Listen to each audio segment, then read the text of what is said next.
It's 2020, and if you live in the U.S., I've heard there's some sort of important election going on. It's kind of a big deal. Stick around for your daily charge.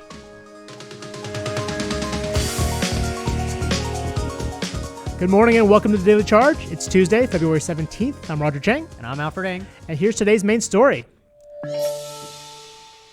Today, Microsoft is testing out its ElectionGuard software in a real election in Fulton, Wisconsin, a town with about 500 registered voters. Alfred, you had a chance to see this ElectionGuard in person at Microsoft's headquarters in Redmond. What was it like? And how does it work? So let's start off and just say this is not a very flashy product or anything like that. It's not like the Surface Neo with like 2 screens or anything like that. But it does have the potential to be the most important thing that Microsoft is releasing this year. So ElectionGuard is not hardware. It's not like some fancy machine. It's actually open source software that any voting machine maker can put it on their machines for free. And the idea is that they're bringing in like verifiable voting. So you can vote, and then you can check online to see if your vote got counted, and if it's been tampered with, they would know. That's the big thing here. Microsoft is not promising a voting machine that cannot be hacked. Most experts will tell you that's impossible on any machine. Right. But they are saying that if it was hacked, you would be able to tell very quickly because the votes are encrypted. And if they replace the vote, like they can't replace that kind of encryption for it. Right. But there are still a lot of ways that this can go wrong. I mean, it's technology in elections. Yeah, again, if Microsoft just isn't really working to make sure these machines aren't hacked, like what's the point of all this? So yeah, chasing after making something like unhackable, like I said, is impossible. Like there's always going to be some technical issue with it that a hacker will find an opening for. But by creating something that's verifiable and something that makes it like very noticeable that it's been hacked, that does give you a leg up, right? Like, so if it has been hacked, then now you're able to know. In elections in the past, if it's been hacked, it's kind of like, well, how can you tell, right? Right.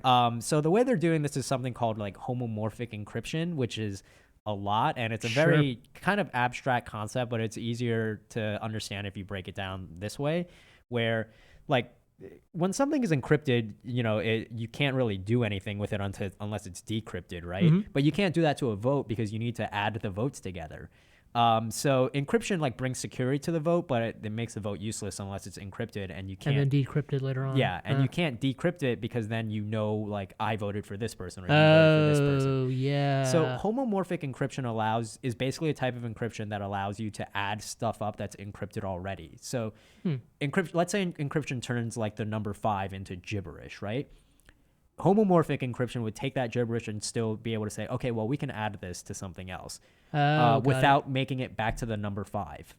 Huh. Yeah, so they add those, and then once they get the tally together at the end, then you get like the full tally of like this many people voted for this person. And then they only decrypt the addition at the end. They don't decrypt anything else. So they don't know like you voted for this person, you voted for that person. And so this is happening in Wisconsin as a trial. We have a much larger, more high-profile election coming up later this year. Is it actually going to be used for the presidential election? Absolutely not. There's really no way that Microsoft would just rush in on any major election with this. I mean, I think we had seen from the Iowa caucuses and the Shadow app where it was basically, oh yeah, we've got this app. Let's try it on something that's actually extremely important and see it completely melt down. Right. Microsoft does not want that at all. So that's why they're testing out with this election in Wisconsin, where there's only about like 500 registered voters, and it's for a judge and a school board like position there. So fairly low stakes. Yes. I mean, unless you live in that town and you care about who's on the school board. True. But yeah, and that being said, it's also not the main like decision. It's not like that's not the main thing they're counting. They're still using paper ballots, which Microsoft is saying that is still the most secure thing that you can do, right? But they're using the verifiable voting, like ElectionGuard, as kind of like the backup to it. Where it's like, so they're going to count all the paper ballots, and then they're going to look at the system later on and see if like it matches up. So what, like if paper ballots are still sort of like the gold standard in terms of security, like why even incorporate any of the software stuff? Yeah, I mean, the thing is that like paper ballots are very much the gold standard of security in a lot of places, but you also have to consider that like a lot of places don't have paper ballots. That's why like lawmakers like Senator Ron Wyden are trying to pass legislation that says like, no, you have to use paper ballots. But yeah, like, so there's a lot of places that aren't using it. So this is like a good way to do that. Also, some places don't have like elections where you can kind of go in and do stuff, right? Like they're like mail-in ballots, which I guess is a form of paper ballot, but in Washington, I think it's Kings County in Washington, they're trying to do like voting by apps, which is an entirely new can of worms. That a lot of security experts have said, do not do this. We should get those Shadow app guys to do this. I mean, Shadow is not a voting app. Yeah, was the true. thing, Yes. But I think that's like the concern though, right? Like people are moving to adopt technologies anyway. So I think the idea with Microsoft and ElectionGuard is, well, if you're gonna do this, like here's the safest way that you can do it. Right. That is saying if everything goes right for it. So do you think this is like the idea that they're working on this to get this ready for like the 2024 election, or it's even further down the line? Yeah, so the earliest that we would maybe see this in an election would be like by 2024. Okay. They're like taking it very slowly right now and just testing it because there's a lot of like issues that they found with it already, even before it debuted on a live election, like it's debuting today. Like small things, right? Like, so it'd be like when they demoed it in last July at a security conference, no less, where you know people that are fairly familiar with technology.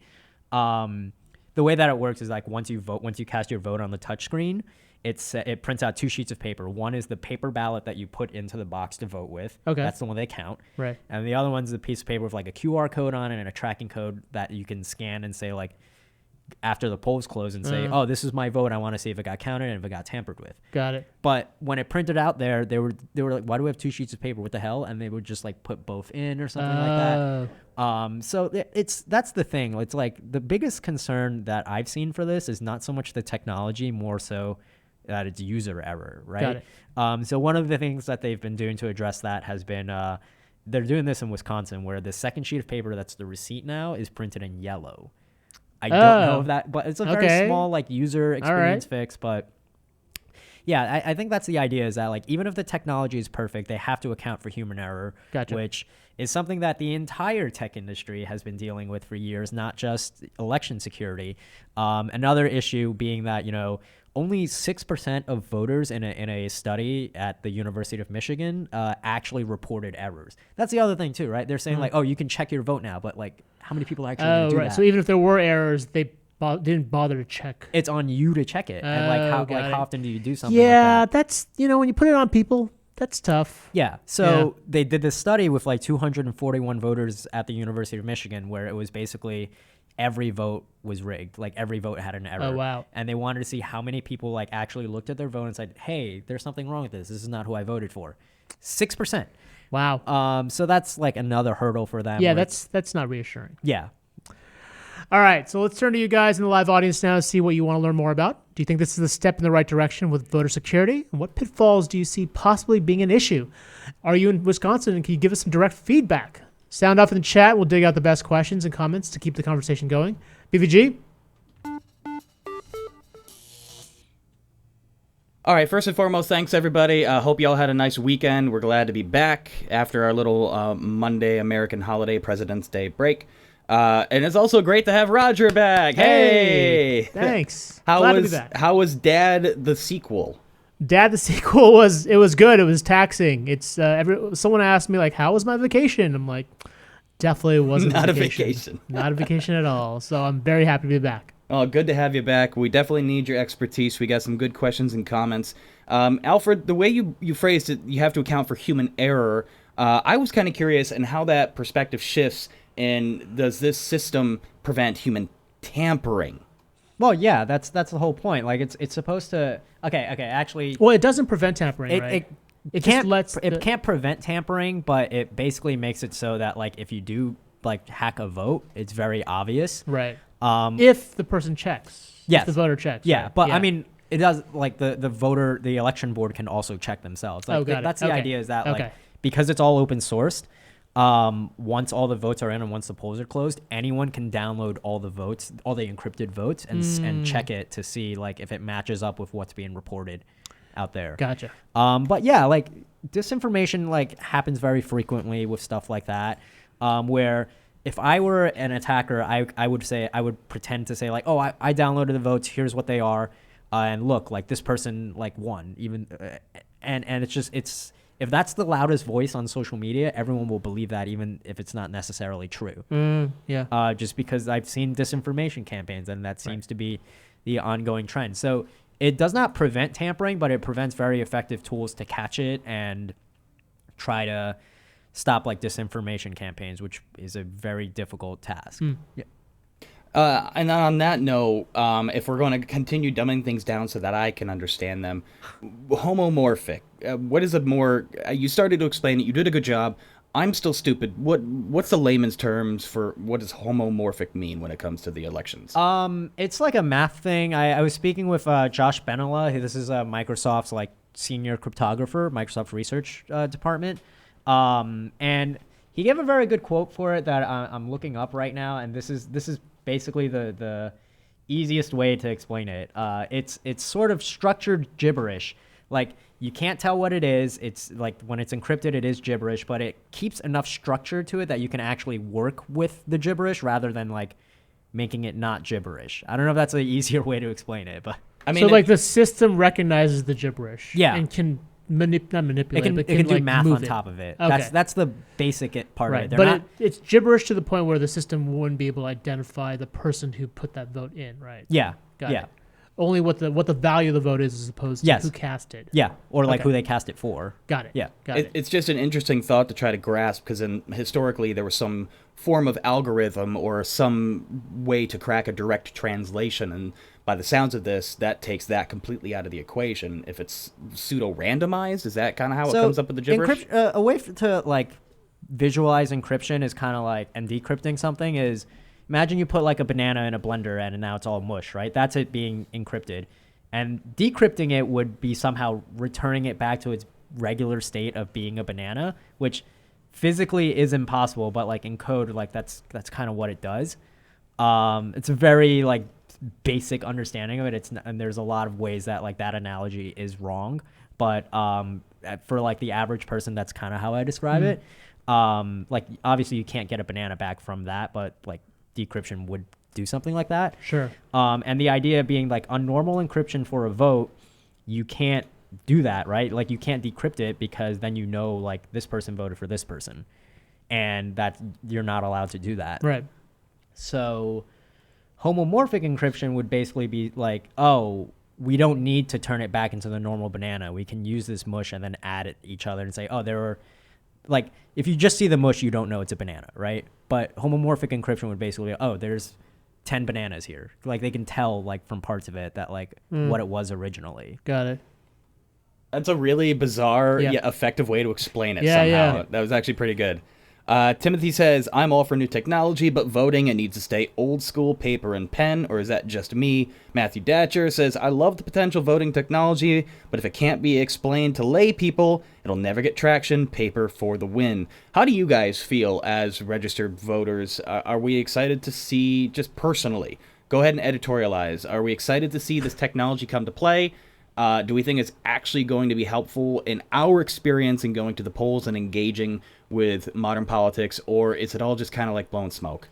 I mean, yeah, that's a big problem with ElectionGuard is that, you know, I spoke with another cryptographer who had mentioned to me, like, there's only about, like, 3,000 people on the planet that, like, fully understand homomorphic encryption. Yeah. And with, like, election counties and, like, with voting technology, the idea in the U.S. is that, like, you have to be able to properly explain this to everyone working on it, because part of like of election and part of democracy is not only like counting like who won, but being able to show a paper trail for it to show the person who lost, so they can like openly admit like, yes, I lost this election. When you have something this complicated, it raises up some issues of like, well, I don't know how this encryption works. How do I know that I lost? This vote is a sham, yada, yada, yada. Right.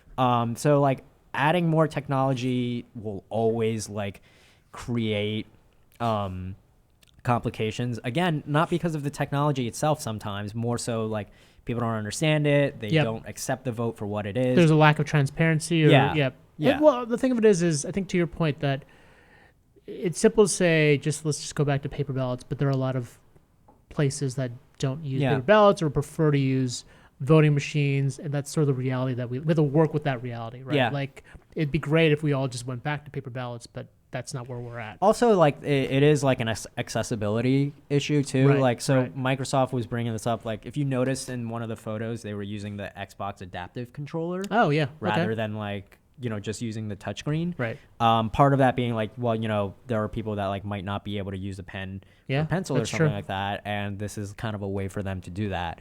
So that is also like one of the reasons why like voting machines may be used more than like pen and paper. Gotcha. That Makes sense. Microsoft adaptive controller continues to be one of my favorite stories of the last several years. Just good things just keep coming from it in a world with crappy news. Okay, we got a few minutes left. Let's take one from Brian. He says, not sure how to phrase this. Many attempts to digitize voting stress paper backups. If we become confident in the system because of the backup, how do we stop then from becoming complacent? Ooh, we're going deep on that one. So in this situation with Microsoft, they're not saying the papers are the backups. The electronic system is the backup. They're still using paper as the main way to vote, and then they're using the electronic system to verify that. And actually, correct me if I'm wrong. Like this system actually requires that voters not be complacent, that they actually go and actively check Yeah. the verified copy or their second copy. So like you can't be complacent or else the system would break down. Yeah, and the other thing is like in Wisconsin, they have a law that like the poll workers have to initial every vote that like before it's cast in the ballot. Oh. Like, so what they're doing at this election today is that they are when they initial it, they're also going to ask the people like, did you check your vote to make sure everything's like right? And the same study that I was talking about where only 6% of people had only like actually checked their votes to see if something was wrong and reported it. Right. They did a counter study on it, or like they did a control for it where it was basically, let's see how many people reported if we tell them like you need to check this. And it was like 80%. So it does go okay. up when Okay. like they're told like you need to do this. Gotcha. Now, will that happen in every election across the country? Definitely not, because the way that U.S. elections work is that it's up to every single county to decide how to do Yep. it, and there's no like standard for security or technology guidelines. There we go. Before moving forward, shout out to my mom who's watching the show after coming in from shoveling the driveway. Hello. Commander your Trium. son. What's that? Your son's amazing. You did Oh. a great job. Thanks, guys. All right, next question is coming in from Commander Trium up in the Great White North. Are there not encryption technologies that don't rely on particular identity? Cannot these be coupled with tracking when a vote has been cast by an individual on vote acceptance separately? There are, but you can't count on you can't do math on those. That's the whole point of homomorphic encryption, is that you can encrypt the vote all you want, but like if you can't count the vote, which encryption like makes it difficult to count, Right. like you can't do anything with it. That's why they needed this other concept rather than just encrypting it itself, because it would have to be decrypted for them to count the vote otherwise. Right. And then that would be Yeah, useless. unless he's talking about like the chain of command stuff where it's like encrypting like, oh, this vote was counted, that kind of stuff. But I mean, homomorphic encryption kind of already does that and then is still able to count the vote after. This is dense stuff. Alfred, Yeah. thanks for making time to explain this, because I actually think this is extremely helpful. We got a couple of really, really good questions coming up next from our old friend Timothy on YouTube. Does the federal or state set up the standards for encryption? Well, no one sets the standard for encryption. The state, though, like sets the standards for election like technology guidelines. So this is a problem that Microsoft has encountered for a while too, where like there's the Election Assistance Commission, where that started around 2002, and they like set guidelines, and that's federal, and they set guidelines for like what you should do for security on your machines, that kind of stuff. But the thing is that those are just guidelines; those are not requirements. There are no federal requirements for election security.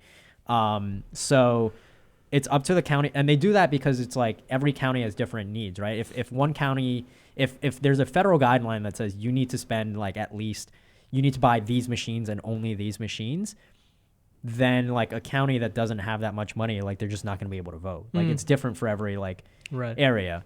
So like counties like set their own guidelines for this kind of stuff. But like I said, it's extremely different, and there are there's no like standard of like encryption per se, but they do have security standards, but it might be different from like one town to the other. And sometimes those standards like will go against their own technology. So like I said, some counties only some counties adhere to the Election Assistance Commission, and some others don't. But their guidelines, like even if you do something as simple as like updating the security on it, like getting a security patch, like you don't get a new machine, you don't like whatever, Right. you just update it so you're not vulnerable to an attack. You have to get the entire machine recertified again, which like takes a while. Wait, so that's an interesting point. Like, would incorporating this ElectionGuard system into your overall voting system, if you have machines, would that require everything to be recertified? Yeah. Oh, That's the other problem. Wow. There's a lot of red tape for them to cut through here. Okay. But yeah, Microsoft found because they found that there were a lot of voting machines that were using like outdated Windows 7 machines. And it was just easier to do that than like recertify with a security patch. Well, no, they were saying like, hey, you need to patch this because there's security issues here. And like, well, we want to, but then we have to get this like completely recertified, and that takes a while. And we won't have that in time for this election. Wow. So like there's a lot of red tape stuff here that's like frustrating as well. Like that will most likely hold ElectionGuard back for a while. Gotcha. Which is why like I think like the technology has potential, but there's so much that like could go wrong for them. Have there been any sincere conversations about some semblance of regulation for encryption? I like to shout out to Matthew Datcher, who points out encryption in general, not necessarily only related to voting. NIST has some guidelines out there, so there is that as well. Yeah, there's guidelines, but there's no like requirements for it is the thing. And there's no conversations of that happening anywhere. I'm kind of curious myself because like that's a scary potential. I mean, are you talking about for election machines only, or like in general? Because there are I guess we should stay on topic to election machines. Okay, because I was gonna say there are conversations about like getting rid of encryption from the federal government. Let's stay on elections. That's a whole other can of worms. That is a much more complicated can of worms. No, because the main conversation is more we should just have paper ballots. Like we don't like why do all this when we can just have paper ballots? Seems like that's a consensus here as well. And another nod to Commander Trium reporting on the paper ballots still effectively working up in Canada. This is a really great question from Raymond. Is there or can this be combined with online voting options? Yes, they've actually talked about this, but I want to stress that they are not endorsing this, and they're not saying like you should use this for online voting. But yes, it can be used for online voting. It would probably be a more secure way to do it because you can verify your vote there. But then the problem becomes like, what if somebody hacks your phone? Yep. Right? Yeah. So like even though the vote is secured, if your phone is not secured and I take control of it, I can just say like, no, I'm Brian, I voted for this person. Right. And also, there's a lot of issues around that like around mobile voting that don't specifically have to do with the vote itself. Okay. I think I'm digesting this properly. Before we shut things down for the day, what are the next steps in this program? What are we going to see if it is deemed a success? Are there other potential markets we could see this rolled out to? What is the testing phase? How long is that going to last? And what is the perspective that we might actually see this come into an effect? Yeah, I'm waiting to hear back from the like the election officials in Wisconsin today after the polls closed to see how it was, how people like had interacted with it. And then there's going to be pilots in other cities. They haven't exactly disclosed where. Hopefully there will be a pilot near New York so I can go and check it out. And what was the other questions? I'm sorry. Just in general, where they're going with this. Do we think that they're going to expand on this? What the potential success rate could be? So it's open sourced, which means that even if I like I was not working with Microsoft, I could just throw this onto my own election if I wanted to. And Microsoft has actually heard that from people where they got contacted by an election official in like a European city. They declined to say where, but they were saying, "Hey, I've been contracted to do this for a citywide election," and this was done. Like this was all happening like without Microsoft even knowing, and that brings up like one of the concerns that I've been hearing is that like all it takes is one like really public failure of this from somebody like using the open source code. Yeah. Where like even if Microsoft had nothing to do with it, like that would make ElectionGuard lose credibility like immediately. Yeah. I mean like that's like we saw that with like Iowa and the Shadow app there, right. where That was a colossal failure, and maybe that app would have been good, but like that one failure, like no one like trusts that app. Yep. And like the thing is, like, because this is open source, other people can use it, and if it messes up, they can say, well, this was Microsoft's It goes back to technology. Microsoft, yeah. Even though like they had nothing to do with it because it's open source. So that is another issue, like, about this potentially like crashing and burning before it takes off. So wait, in saying that it's open source, are you saying that I could get a hold of this software? It's on use GitHub. it? Like you can look at it like right now. You can look at all the code for it too. I'm just kind of curious. Could we do something like a totally low-key, lame online poll and test the software against it? I mean, you might be able to. I don't know how well you know at building a encryption system or anything like. I mean, I think the encryption is in the code itself also, but No. you go for it, man. I can't tell you like what to do, but yeah, you can try it. I might not be the right candidate for this, as I am not a programmer. I've only barely dabbled, but I don't know if anybody's out there listening or watching. We'll have a link to the software in the description. If you get a chance to experiment with it and maybe see how it works firsthand, we'd love to credit you, see what your results are, put it on the show. We'll see where that takes us. Yeah, I can send you the GitHub link after this, but yeah, it's been available since last September. It'd just be interesting, like, to really kind of get a firsthand experience with it. I'm morbidly curious. And on that note, we're out of time. Thanks, everybody, for coming back. Thanks, Roger, for coming back to work. Thank God. We needed it. We needed your help.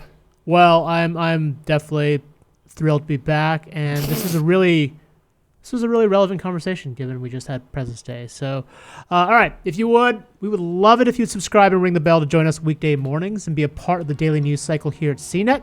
Links to all of today's stories are, as always, in the description below. This show is also available as an audio podcast. Links to subscribe to that are in the description as well. Welcome back. Thank you. For the Daily Charge, I'm Roger Chang. I'm Alfred Ng. Thanks for joining us.